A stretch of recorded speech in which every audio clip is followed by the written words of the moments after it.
Hello, everyone. Welcome to another episode of Simply Nerdy. This is Anthony hosting today. I'm joined by the usual panel and two extra special guests who are both good friends of mine, fellow nerds, and fellow interested parties in today's topic. So welcome, Alex and Jack. Thanks for having me. Yeah, glad to be here. So today what we wanted to talk about is a very special, very short but well-made little game that Alex actually was the one who I think was patient zero as far as discovering this game, as far as our group is concerned. He was just messaging Jack and I one day about this game that he was like, wow, I might need to get back to you guys about this game. You've got to play. And then he comes back and starts raving. And so I look it up, and it left a huge impression. So I thought it deserved its own episode. Kind of talking about our experiences with the game. And I know one of the things I want to talk about is kind of its representation to me of passion in game design and what I want to see in gaming in general and game design and kind of recreating that same type of experience.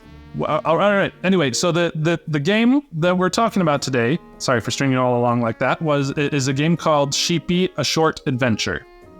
It's the title doesn't make it sound like much, but it is an incredible passion project. And so let's get into it. Let's talk about it.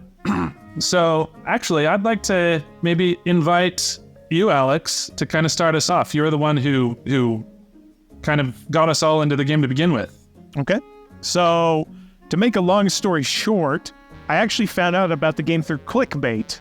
You look at your phone and you just get all these annoying little clickbaits. They're always linked with stuff you're familiar with, like movies. But had this one little article talking about how this is the highest rated game on Steam, and it's made by some single 2-3 person party. And I'm like looking at it like, huh? And I'm so glad I dug into it, because the thing that drew people to the game was the fact that it was free. So I'm like, why is a free game the highest rated game on Steam, supposedly? So I pull it up, I look at it, and supposedly it's quick play. Had no idea what I was getting into, but downloaded it, played it. I beat it for relatively quick in about 45 minutes. But it was like, wait, what happened? Why is this so good?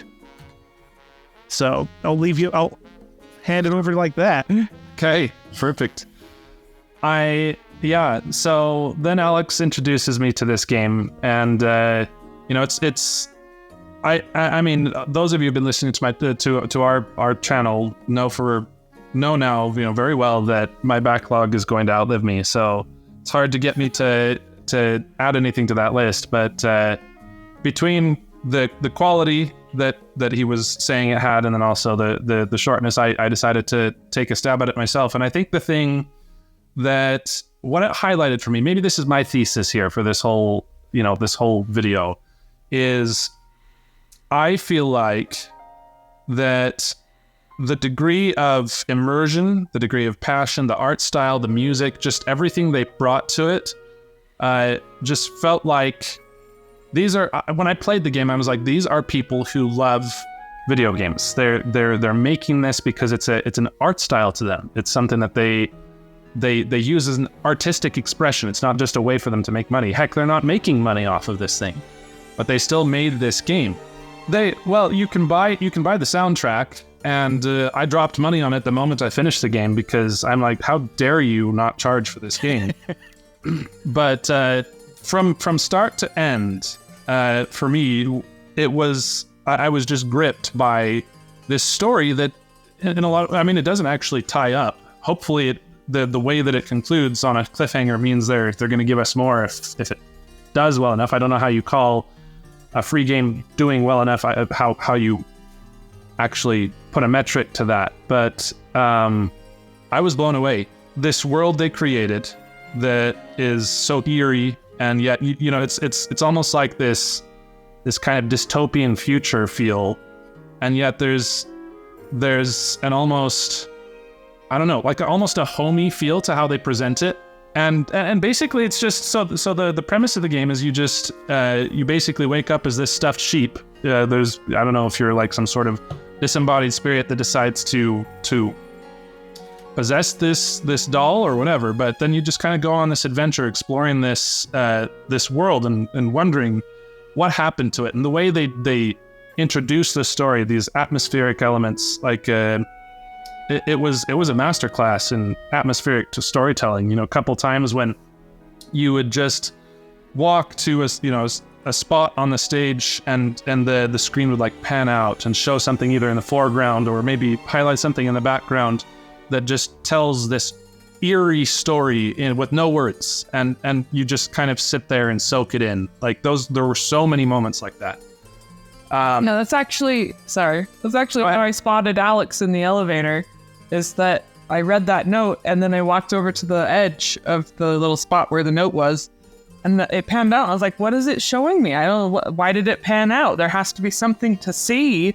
And then I focused on the blurry close corner on the left, and I was like, oh, there's a skeleton. Oh, Alex!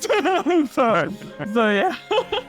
Well, I actually had that same experience. That's probably the one that sticks out in my mind. There was a lot of them, but I just remember I walked over to that edge and I'm like, what am I supposed to be looking at? And then you see that elevator and you're like, oh, that's kind of a cool detail. And then after having read the note, then you just kind of, the context clicks.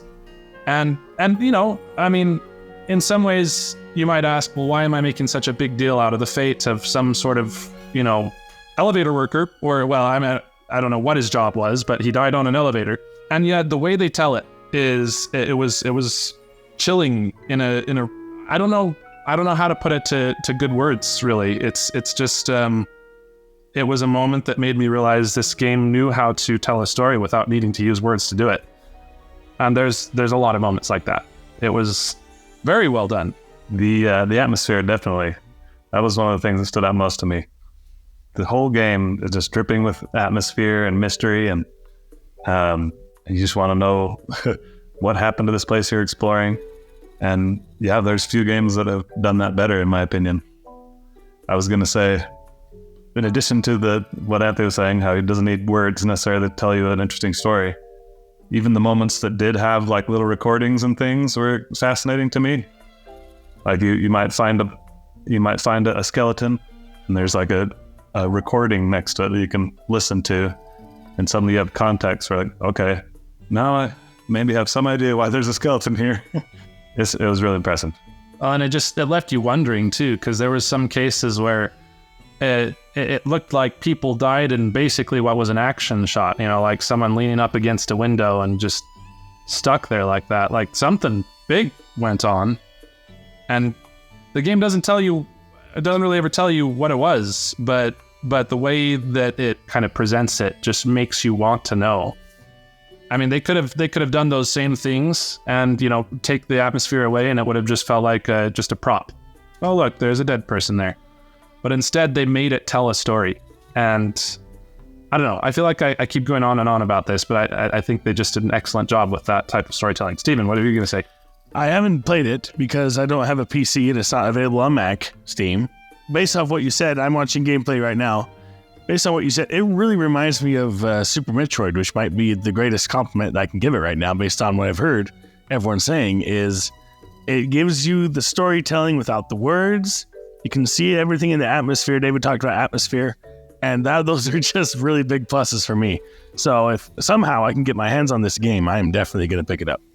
Just thinking about the atmosphere was really weird because it marries like kind of this adventurous and eerie atmosphere, which is like, I've never had a game do that to me before, except maybe Kirby and the Forgotten Land. They made this cheery, forgotten world where everybody's dead and gone. And it kind of had the same feeling in a lot of points in this. And I just love that. Yeah.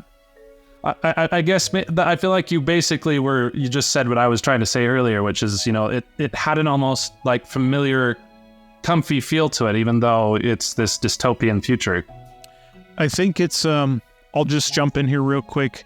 So for people listening, The greatest part about this game is the average gamer. My wife actually just beat it a few hours ago.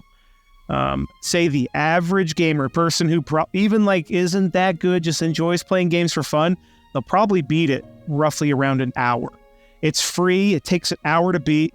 I recommend everybody go check it out. It's just a quick, simple little thing you can do. But adding to what these guys are saying with the atmosphere, the one thing that really stood out to me was how well he captured certain pivotal points in the game. He had a really good intro. The intro burned in my mind with the music, where you're just like, oh, wow, I'm getting into something with quality here. There's a part in the middle of the game that you're going to never forget that really sticks out. And then the ending stuck with me. Like, I was just, after the credits were rolling, it was like, kind of like what Jack was saying there. It was like we had this kind of dreary yet cheerful adventure, but it leaves you wanting for more. Like, it had such a strong ending that all you can say was, wait, I don't want it to, I want more. And that's exactly what a good video game should end like. That climax, like, even when I was dying over and over in that last sequence, the way the music was swelling and making it feel so epic, I'm just sitting there laughing my head off as I keep falling down cliffs. It was, I don't know. One of the things I will say too, like, I don't think you can separate this from this game, is the composers really killed it. I mean, they basically brought a full game's worth of compositions as well as quality to a game that lasts under an hour. If you're even if you're taking it easy. I was trying to imagine like that last sequence without the music, and I think it would have felt comparatively pedestrian.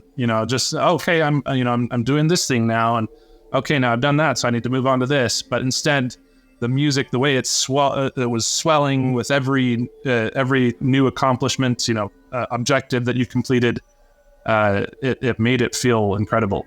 And so I guess my main thought here is that what I was shocked by, and maybe this is where I'm stepping into some thoughts of an opinionated nerd territory here. So maybe we'll put like a warning, a trigger warning there on an episode.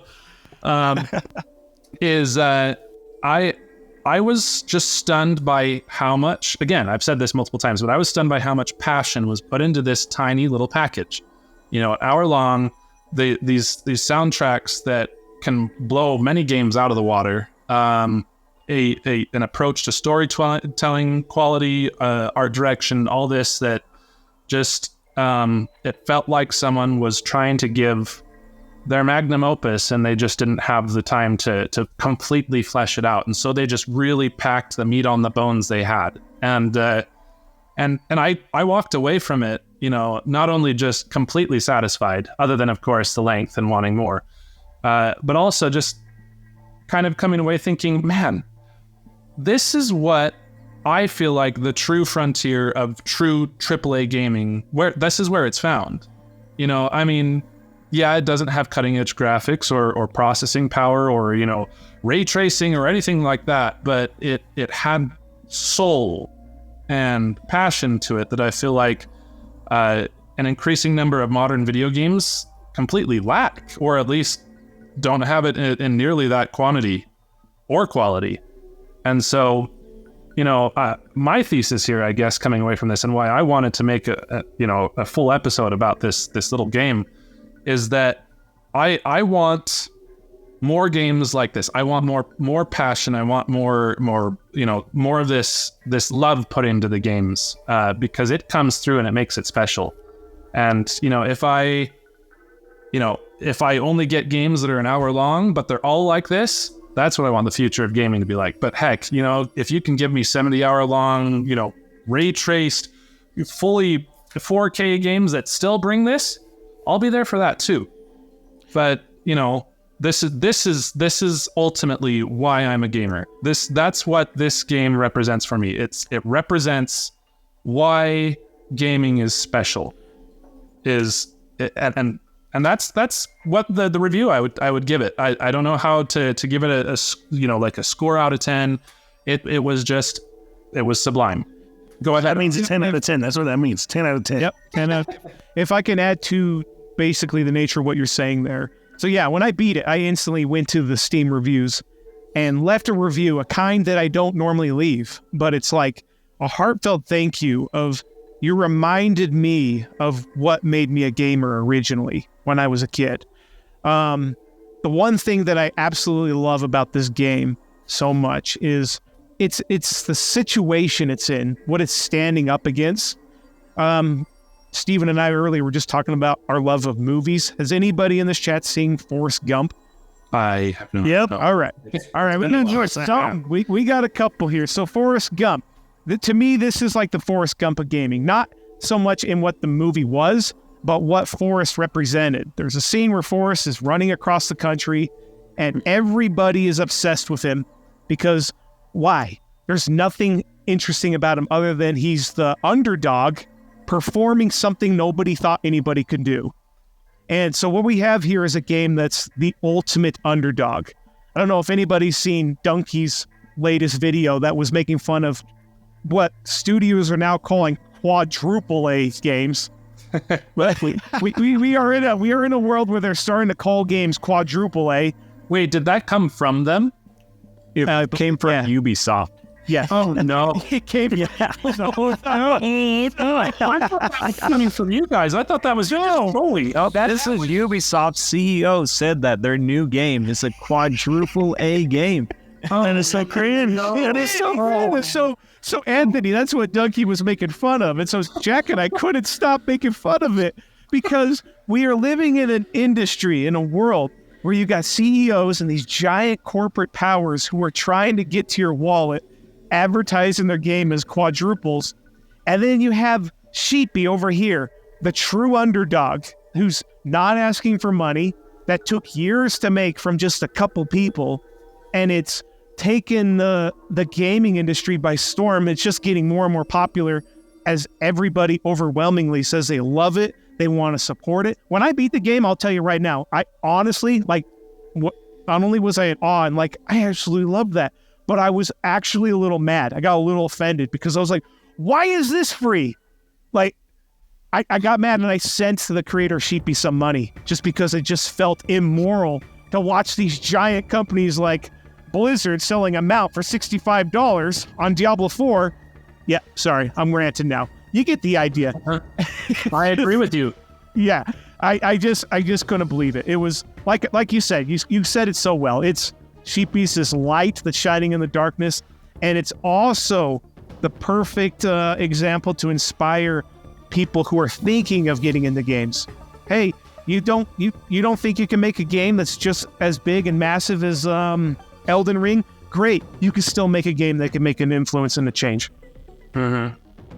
Well, and I've been saying for a while now, I mean, maybe this marks me as a bit of an old school gamer, but I've been saying for a while now, it feels like the type of quality I came to expect from games as a kid is really only found in a few places these days. And I think the indie scene is one of the most common places I discover this kind of quality. And I feel like Sheepy is the poster child of all of that. And so, like I said, I want more. Give me more. I don't need quadruple A games. I need passion. Absolutely. I feel like something that's interesting to consider is the fact that, as you guys said, and I agree, the game was really, really good, and how could they not charge for it? However, we probably, well, at least I personally probably never would have played the game if it wasn't free. And so, just because people are like, oh, well, it's short, I don't want to pay money for an hour-long game. So how can they reconcile that? Because I feel like they deserve accolades and pay for what they've done. But also, I feel like a lot of the buzz it's gotten is because it was free, I guess is my point. It's possible. That's fair. But it's not a business model they can really continue with. But But I think maybe that was one of its best advertisements. And for those of you who either have played this game or are inspired to play this game based on our discussion, which if you are, then good on you, then you can solve that problem by buying the soundtrack. It's $11, and it is absolutely worth every penny. And you get a free game with the soundtrack. I've never bought a soundtrack so fast, I'll say that. Yes.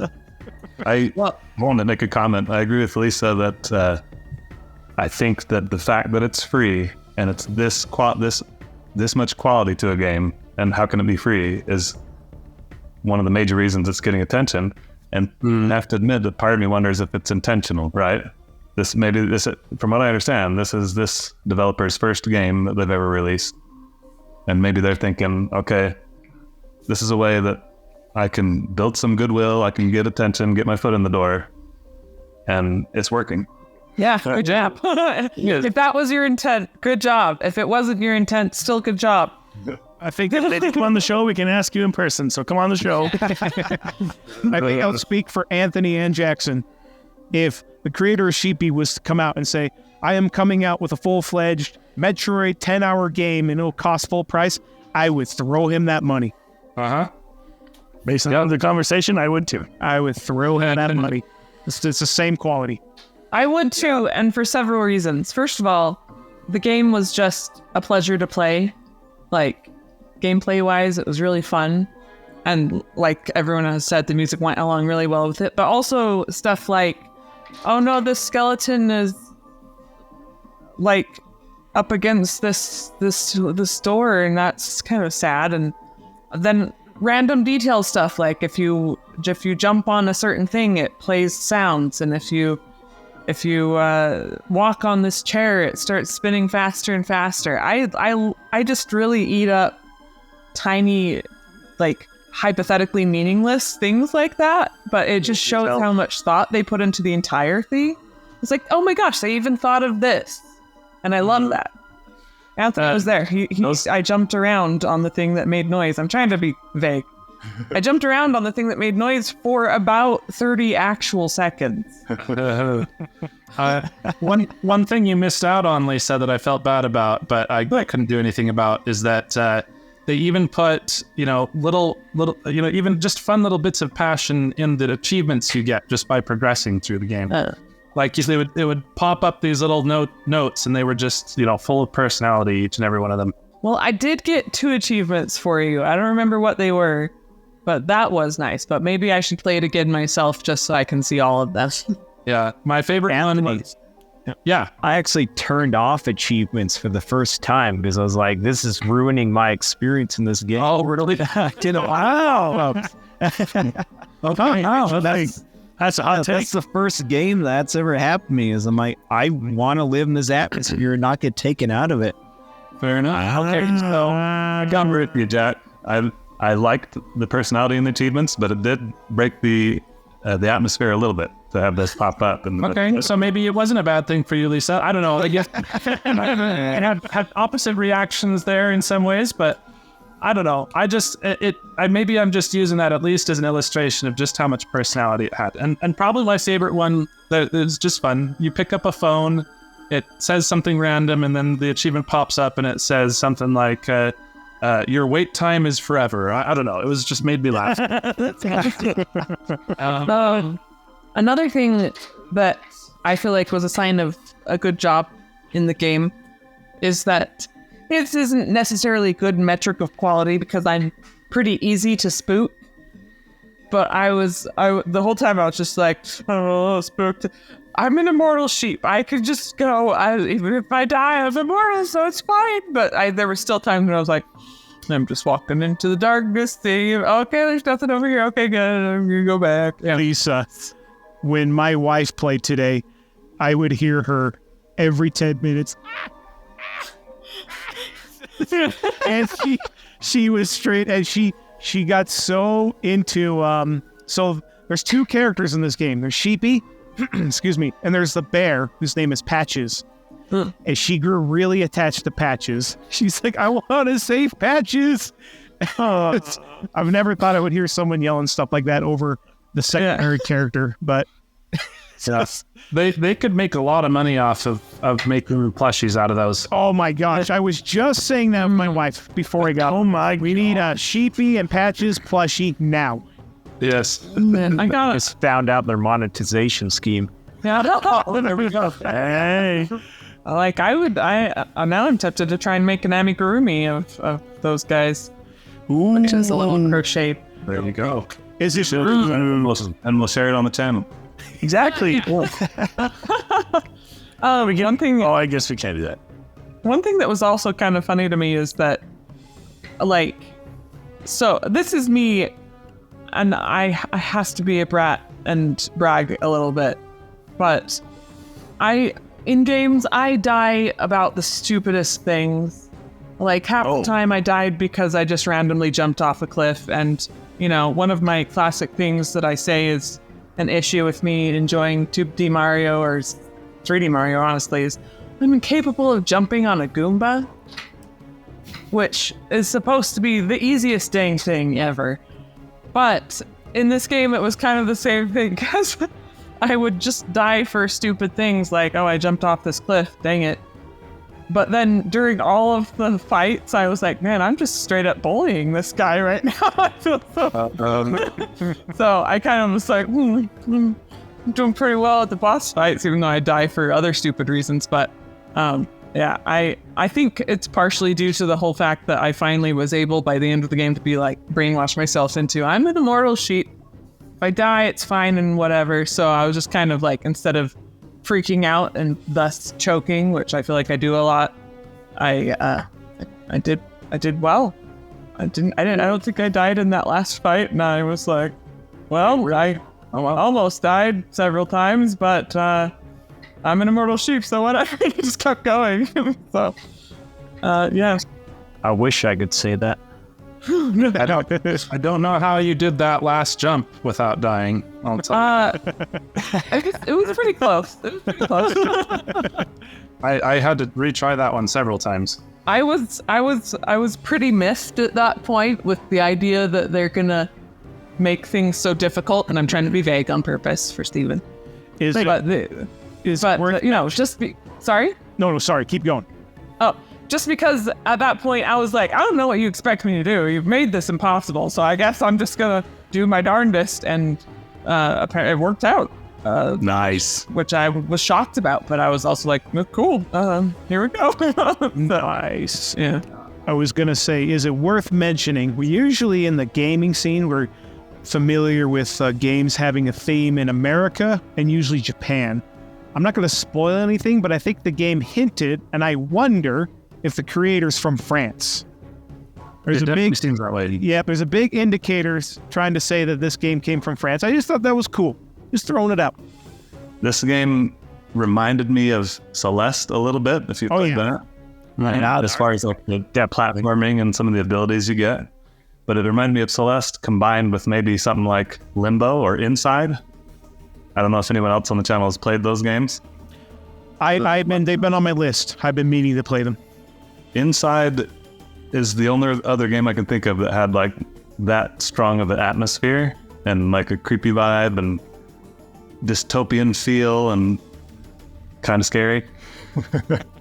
But anyway, so I was just curious if anyone else who's played the game can see that comparison as well. I mean, we're used to try them. I have not played those games, Dave, but knowing the little bit I do know about them, I could say that I also saw that. I was like, this is kind of like Celeste, but creepy. yeah. It's almost like so I was like, oh my gosh. But yeah, it's almost like a marry between Ori and Celeste for me a little bit. I would agree to that. Yeah. Like I would say they do give you a lot of abilities and stuff, and you kind of, I'll just say, they let you run with the ability. If you played the game, you'll understand what I'm saying of that. But that scene was so good and was on par of like even the Ori series on like some of their escape scenes and things. 100%. Like, yeah, it was just the emotion and stuff from the soundtrack and everything all coming together. That was just so great. Yeah, no, they killed it for sure. probably the way that I would just tie this all together is just to strongly encourage you, dear listeners, to give this game a chance. It's not going to require much of your time. It's not going to require any of your money. And it's going to be a special experience. At least that's my opinion. It certainly was for me. And you'll have to let us know when you try it, if you try it, what you think. And if it's as much of a moving passion project to you as it was to basically all of us here. And if you would also like to see more games like this, and I would also strongly encourage you, if you feel so inclined, which you should, send them money, because this is one of those cases where voting with our wallet is, I think, what's going to get us more stuff just like this. So please consider that. These creators have really made something special, and we should definitely show them appreciation for that. Also, I need payoff for that question mark. Yeah.